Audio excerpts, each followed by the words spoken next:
Hey, what's going on, guys? Welcome back to the channel. In case you're new here, my name's Dave. May the Schwartz be with you. And I just want to do a quick video on an update about the FEICE FM019 Royal Oak Homage that I purchased previously. But real quick, before we get started, let's do a wristwatch check for my guys out there. So this is the Sasquatch Watch Company watch. I really like this simple, clean, minimalistic silver dial, silver hands, three-handed watch. It's quartz. You know, I call this my gingerbread leather strap just because of the color that it's on.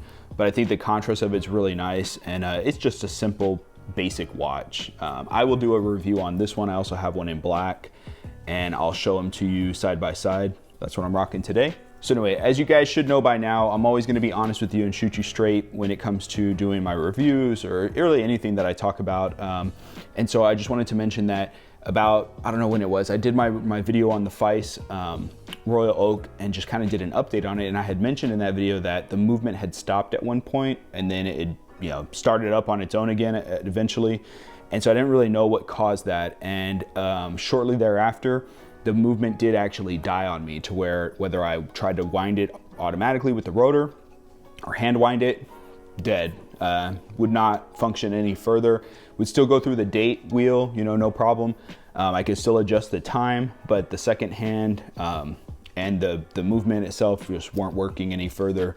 And so what I did is I reached out to FEICE because I was outside the return window from Amazon. And so I was like, well, let me reach out to FEICE directly and see what they say. And I'll put copies of those emails here for you. And essentially what they ended up coming back with was, hey, send us a video, upload a video showing the problem with the watch, and then we'll go from there. So I did a short little video, I sent them the link, they watched it, and then they ended up telling me, okay, ship it back to us, and then we'll either repair it or replace it at no cost, but I would have to, of course, cover the shipping. And the address, as you see here, is in China. And so once this all started going down with the whole coronavirus thing, I decided, I don't know if I want to ship it off or just file a claim through my insurance, because I have a zero deductible. It's a jewelry rider.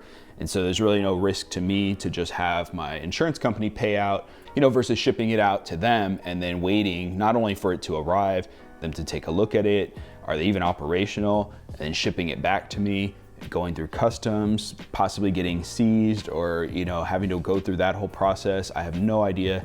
So I'm leaning towards I might just file it with my insurance, mail them the busted up watch, and they can just give me the money back or see what they want to do with it.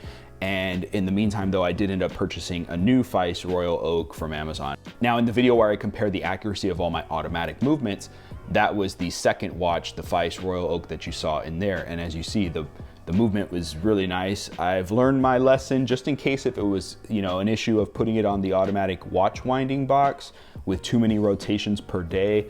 I think I'm just gonna go ahead and keep that thing in the watch box and only manually get it started, set the date when I'm gonna wear it, and just do that to be on the safe side. I haven't had any other issues with any of my other watches on the watch winding box, so I think that it might have just been that particular movement. Something happened with it. Maybe there was a shock absorption and that jacked something up. I don't know, but I just know that was my experience with one of them. So it wasn't perfect, but the next one that I have has been good so far. Again, kind of annoying because I had to go through with the polishing cloth and hit that watch all over again, but it's a great looking watch. And I do have a future video planned. Fingers crossed that it'll work out, because basically what I'm gonna try and do is take a Audemars Piguet strap, leather strap, crocodile blue leather strap, and put it on the FEICE Royal Oak.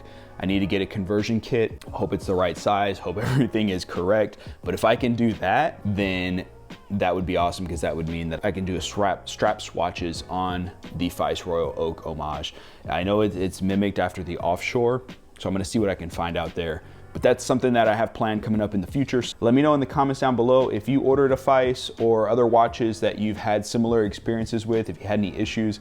I just want to be transparent and make sure that everyone's aware.